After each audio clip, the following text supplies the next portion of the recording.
Je suis très heureuse de vous retrouver ce soir et de retrouver toute mon équipe de bénévoles qui sont toujours fidèles au rendez-vous et qui viennent m'aider à chacun de ces événements. Et aussi les personnes qui m'ont aidé depuis le début de ce chemin pour la paix. Cette soirée est faite en l'honneur de André Levin, l'ambassadeur André Levin, qui a soutenu toute notre action depuis le commencement, depuis 2006. Il est décédé en octobre dernier et ses enfants, Stéphane et Patricia Levin, vont arriver pour faire acte de présence ce soir. Le film donc, que vous allez voir lui est dédié en hommage à toute son action pour la paix. Et cette projection coïncide avec la création de Bonheur.tv, qui est la web TV de l'association Orient pour une éducation à la paix. Ce que je voulais faire à travers cette association, et ce que j'ai fait donc depuis 25 ans, ce sont des programmes d'éducation à la paix qui sont destinés aux enfants dans les écoles. Donc il y a beaucoup d'écoles qui sont venues voir nos événements, nos spectacles, nos films. Et ce que je souhaite, c'est vraiment que cette œuvre puisse contribuer à la paix tant intérieure qu'extérieure de tout un chacun. Voilà, c'est ce que l'on a entrepris donc avec cette nouvelle télévision qui s'appelle Bonheur.tv et que vous pourrez voir dès ce soir, parce que le programme que vous allez voir va être sur cette chaîne de télévision en avant-première et ensuite sur la chaîne Télif qui reprend chacun de nos programmes. Vous savez, j'ai choisi ce chemin de la paix dans ma toute petite enfance en Tunisie, à La Goulette, parce que j'étais extrêmement sensible aux fêlures, aux failles qui se passaient dans l'harmonie générale et habituelle de notre vie là-bas, au soleil et devant la mer. Et j'étais aussi très, très choquée par la vue d'autres enfants dans la misère. Et donc, c'est comme ça que toute ma carrière dans la chanson a été dédiée donc, à la paix et à un monde meilleur et à aider toutes les œuvres humanitaires qui font que recule la misère et tout ce qui ne va pas sur Terre. Donc, depuis 2006, j'ai réuni autour de moi beaucoup d'associations qui œuvrent comme ça pour l'harmonie sur la Terre. Beaucoup d'artistes également, beaucoup de chanteurs, beaucoup de comédiens, beaucoup de VIP, beaucoup de stars du sport, de la mode, etc. Et il y a une soixantaine de ces personnes qui ont été présentes sur les événements que nous avons faits, sur les spectacles, et c'est ce que vous allez voir dans ce film. Je crois du fond du cœur qu'il est possible tous ensemble de faire que l'harmonie règne sur la terre, parce que c'est le souhait de chaque maman sur cette terre de pouvoir élever ses enfants dans la paix, c'est le souhait de chaque papa, c'est le souhait de tous les enfants. Et je sais que ce que nous faisons est extrêmement utile par tous les témoignages que je reçois chaque jour, et ça ne demande qu'à s'amplifier davantage. Donc je compte sur vous pour ça. Vous allez voir donc ce film qui s'appelle Paix et qui retrace donc tout le parcours que nous avons fait depuis 2006. Voilà. Et ensuite, nous vous parlerons et vous pourrez poser des questions. Merci à vous. Je souhaite, dans les mois et les années qui viennent, intensifier cette action auprès de la jeunesse, parce que si la jeunesse trouve à l'intérieur d'elle-même les moyens de se réaliser pleinement, c'est déjà un premier pas, une première solution pour un monde d'harmonie. Ce soir, nous avons le grand honneur d'avoir parmi nous Jean-Pierre Bugada, directeur de la communication à l'ONU pour la France et Monaco.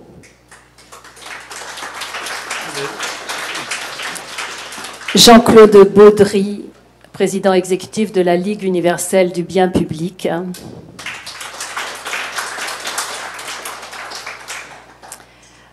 Patricia et Stéphane Levin, si vous voulez bien venir à nos côtés, ce serait bien. Je ne sais pas où ils sont, je ne les vois plus là. Ah, au moins l'un de vous, parce qu'il n'y a pas de chaise pour tout le monde. Ah, voilà.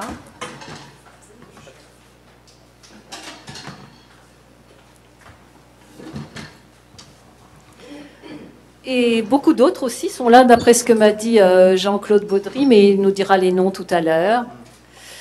Et ce sont des personnages éminents qui travaillent, bien sûr, pour la paix dans le monde. On ne va pas être très long, on ne va pas vous raconter beaucoup de choses ce soir parce que vous avez tout vu dans le film. Veuillez nous excuser du fait que les paroles n'étaient pas très lisibles sur les petits écrans, mais sur grand écran, c'est absolument lisible. C'était tous les témoignages de tous les artistes, de toutes les personnalités qui ne pouvaient pas être présentes lors de ces grands événements et que nous avons mis dans ce film, afin que tout le monde, que tous ceux qui avaient participé soient présents. C'est ce que je souhaitais ce soir. Évidemment, vous allez trouver donc les disques et les DVD qui sont sortis à ce sujet et qui sont en soutien à Urgence humanitaire au Vietnam, comme vous avez pu l'entendre tout à l'heure. Et dès ce soir, donc, vous pourrez retrouver sur bonheur.tv l'ensemble de ce film pour ceux qui n'ont pas pu voir le début. Bonheur.tv, mais pas comme le bonheur, comme à la bonne heure. Voilà. C'est simplement parce que le bonheur n'était pas libre sur Internet. Donc nous avons pris la bonne heure. Et que vous dire d'autre? Eh bien écoutez, on sera là pour répondre à vos questions. Donc je vais laisser la parole tout de suite à Patricia Levin pour qu'elle nous dise quelques mots sur son papa qui a soutenu toute mon action depuis 2006. Alors, bonsoir. Contrairement à papa, je n'aime pas beaucoup prendre la parole en public. Mais je tiens à remercier Hélène qui s'est engagée depuis longtemps et je sais que notre père soutenait ses actions et... Ah, il marche, il fonctionne. Je sais que papa soutenait les actions d'Hélène et qu'il nous en parlait, qu'on l'a accompagné déjà à des manifestations. Et donc je remercie principalement Hélène et toutes les équipes qui l'accompagnent et qui soutiennent son action. Mon frère va prendre aussi la parole et vous dire quelques mots. En tout cas, merci beaucoup d'être là. Bonjour. Mon père était né au milieu de la barbarie et son cœur battait pour la paix. C'était un idéaliste, obstiné. Il s'est engagé pour un monde meilleur. Il était tendre. Il croyait en la fraternité et en la tolérance. Il œuvrait pour la réconciliation des hommes. Je suis sûr qu'aujourd'hui, il est heureux de nous voir rassemblés pour partager son rêve et sa passion. Merci.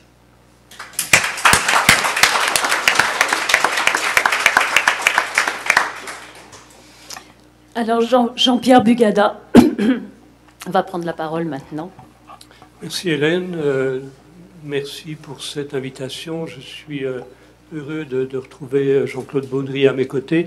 Et puis surtout, je suis heureux d'être là pour cet hommage à André Levin que j'ai connu, disons, il y a une bonne vingtaine d'années à New York. Je crois qu'à l'époque, il était ambassadeur à Vienne. Et puis par la suite, quand je suis arrivé au centre d'information à Bruxelles en 2004, j'ai retrouvé André à la tête de l'Association française pour les Nations Unies. Et j'ai eu beaucoup de plaisir à travailler avec lui. C'était quelqu'un véritablement d'exceptionnel. Et André, disons, a eu une carrière remarquable avec nous aux Nations Unies. Je ne serai pas très long ce soir parce que je crois qu'on a 4 minutes. Je voulais, disons, remercier Hélène parce que ce thème de la paix est quelque chose d'essentiel pour nous. C'est pour maintenir la paix, pour promouvoir la paix que les Nations Unies ont été créées en 1945 pour éviter que ne se reproduise un fléau qui par 2 fois avait frappé le monde. Et puis, comme Hélène rappelait, disons, paix, liberté sont liées dans le petit film. On voit également, je soulignais le lien entre paix, démocratie, paix et développement. Toutes nos activités sont liées. J'aimerais aussi souligner la centralité des Nations Unies sur la scène internationale. Les Nations Unies sont les seuls à représenter démocratiquement toute la communauté internationale avec 193 pays maintenant. Disons, les Nations Unies ont véritablement cette légitimité par rapport à des organisations beaucoup plus limitées, que ce soit la Banque mondiale, le FMI, l'OTAN. Et je crois que c'est important. Disons, je pense que l'avenir va nous permettre de reprendre cette centralité, cette légitimité avec les objectifs du développement durable.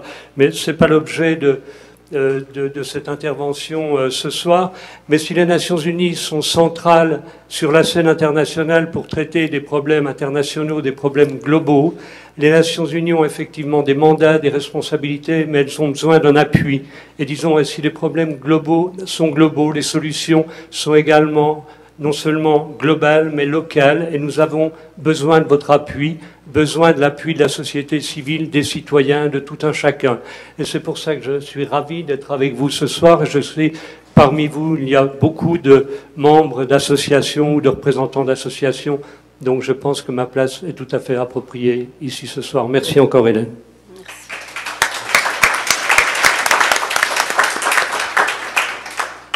Eh bien, je vais commencer par remercier tout le monde et principalement ceux qui sont de la Ligue universelle du bien public. J'en ai reconnu pas mal ce soir et je les remercie parce qu'ils sont toujours là. Ils représentent de grosses associations.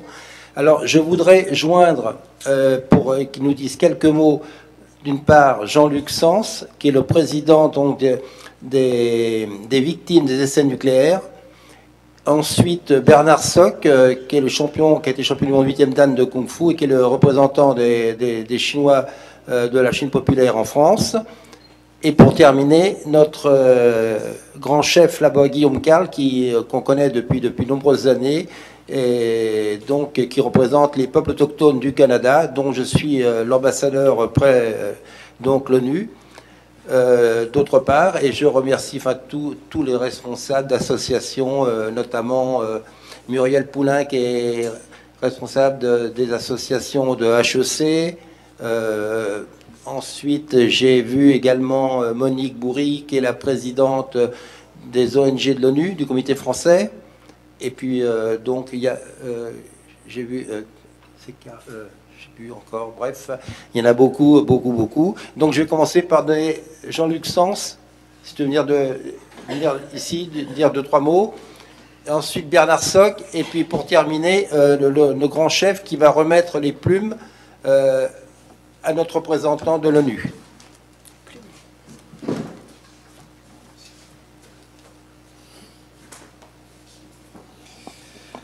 Merci Jean-Claude de me passer la parole.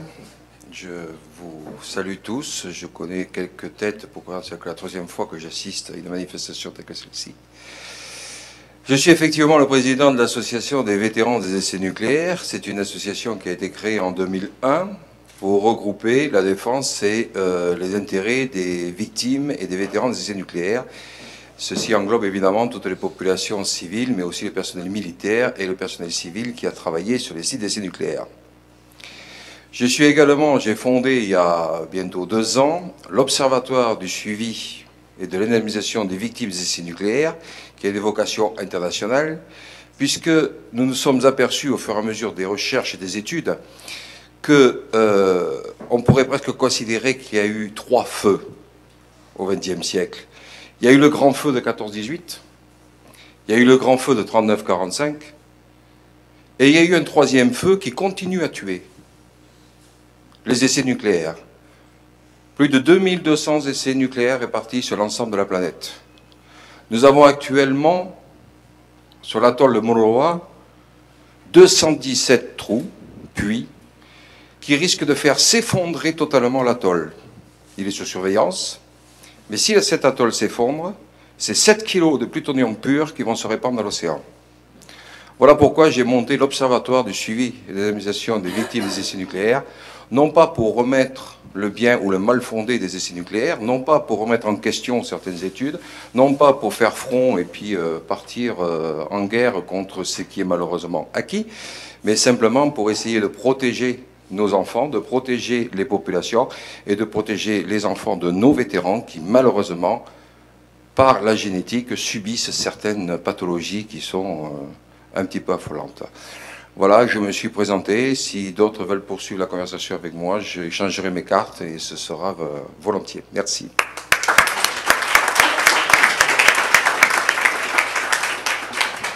Bernard Soc.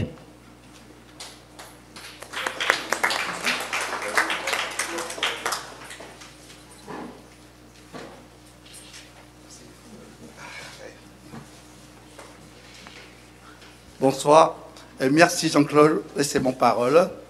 Je suis président association Le Favoligé et son culturel France-Chine. Chers amis, monsieur, mesdames, dans le cadre de la journée le mondial de la paix, nous profitons d'être ici pour vous le dire que certains travailleurs chinois ont joué un rôle important dans l'histoire de France. De déclenchement de la Première Guerre mondiale en 1914.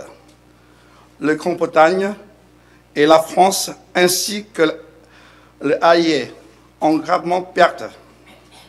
Et elle marque le meneur pour les infrastructures de transit. En eux la possibilité de faire venir les 140 000 Chinois enfin le payer à ceux des fils. Le hymen. Ceux-ci sont 40 000 travailleurs chinois qui ont envoyé loin de le pays.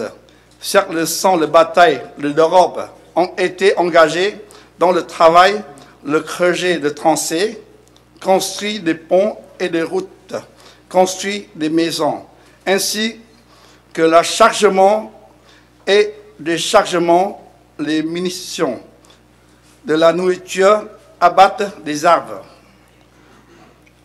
La proximité, les combattants et de mauvaises conditions de travail, de nombreux travailleurs chinois sont morts sur le sol français. Dans la région Amiens se trouvait un cimetière ouvrier chinois, environ 440. Notes sont enterrés dans le cimetière du Nord, notamment à Noyelles. Ainsi, le retracer l'histoire de la Première Guerre mondiale afin de la promouvoir la paix dans le monde. Nous mobilisons avec toutes les associations des Chinois en France et nous organisons une série d'activités de commémoratives. Oui, excusez-moi, oui, en 2013, le 6 juin, nous organisons une cérémonie commémorative dans le cimetière Noyette. Le 7 juin, nous arrivons à la flamme, le soleil inconnu, à Arc de Triomphe. La première fois, nous rendons le hommage à la grande échelle pour les matisse de la Première Guerre. La guerre est cruelle et nous espérons avoir un monde pacifique. C'est pourquoi nous ouvrons avec la ligne universelle pour la paix et les valeurs ici rattachent. Merci.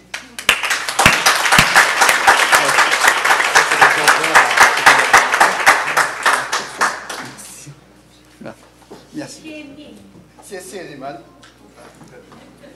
Et maintenant, donc le troisième, Guillaume Carle, grand chef des peuples autochtones du Canada.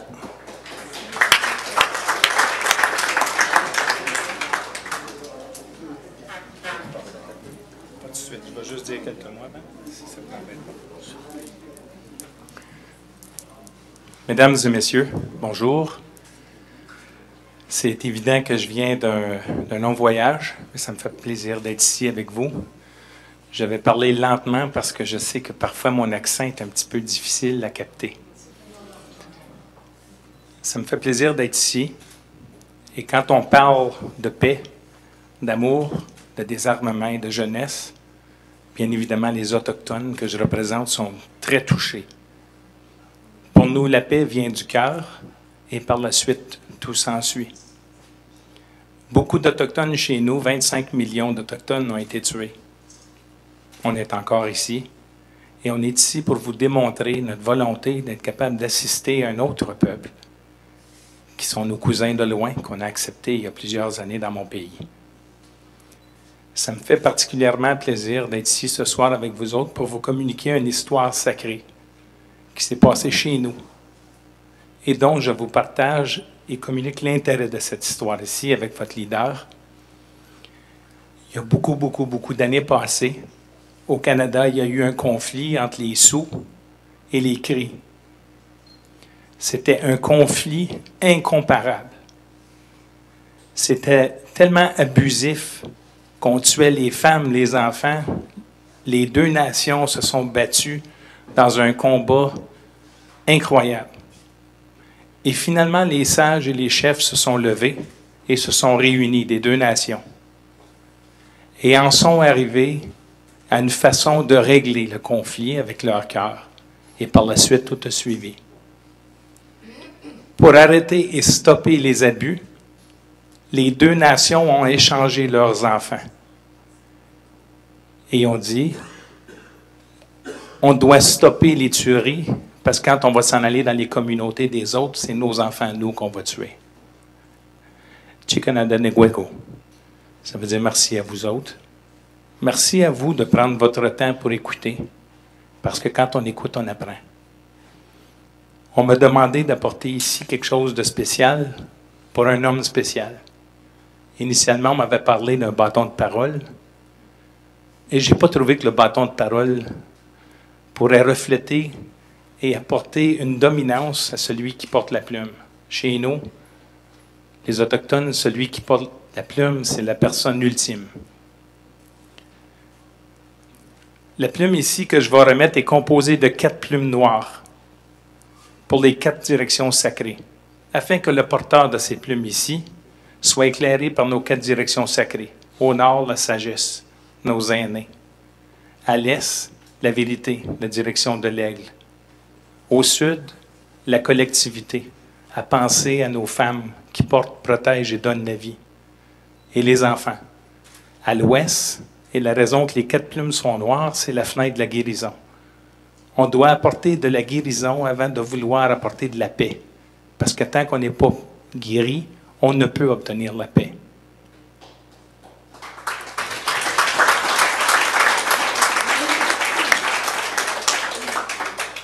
Avec les pouvoirs qui m'ont été conférés par le grand Créateur, j'ordonne aux esprits des 4 directions, à l'esprit du Créateur et de la Mère Terre, qui porte et donne la vie à tout ce qui vit sur notre planète, d'éclairer l'individu qui va porter cette plume ici et que ses décisions soient réfléchies, respectueuses des besoins des 4 couleurs de peau qui vivent sur notre planète. Chimegwachitao. Merci.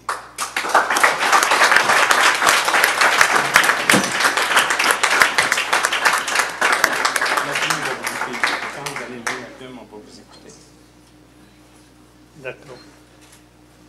Écoutez, je tiens à vous remercier sincèrement et j'espère que cette contribution sera une contribution à nos efforts de paix aux Nations Unies. En tout cas, elles seront en bonne place aux Nations Unies pour les guider. Merci encore à vous.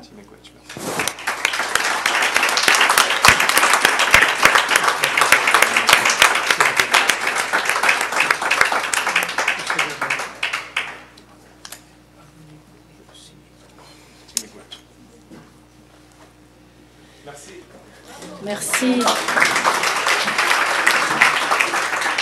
Bon. J'ai encore un tout petit mot à vous lire de la part de l'ambassadeur de Tunisie qui n'a pas pu être présent parce qu'il est retenu dans un autre pays. Et alors il nous dit « Permettez-moi de saisir cette occasion pour féliciter votre engagement animé par l'amour de notre pays qui contribue chaque jour à consolider les relations très denses qui unissent la Tunisie et la France, comme en dénotent vos remarquables albums « Ma Tunisie, peuple de la paix et goulettoise » que vous trouverez ici. Merci à vous tous. On va maintenant faire la fête. Et on est là pour répondre à vos questions, bien sûr, mais pas là. dans la salle. Merci. Merci, à bientôt, au revoir. Merci beaucoup. Elle est belle, la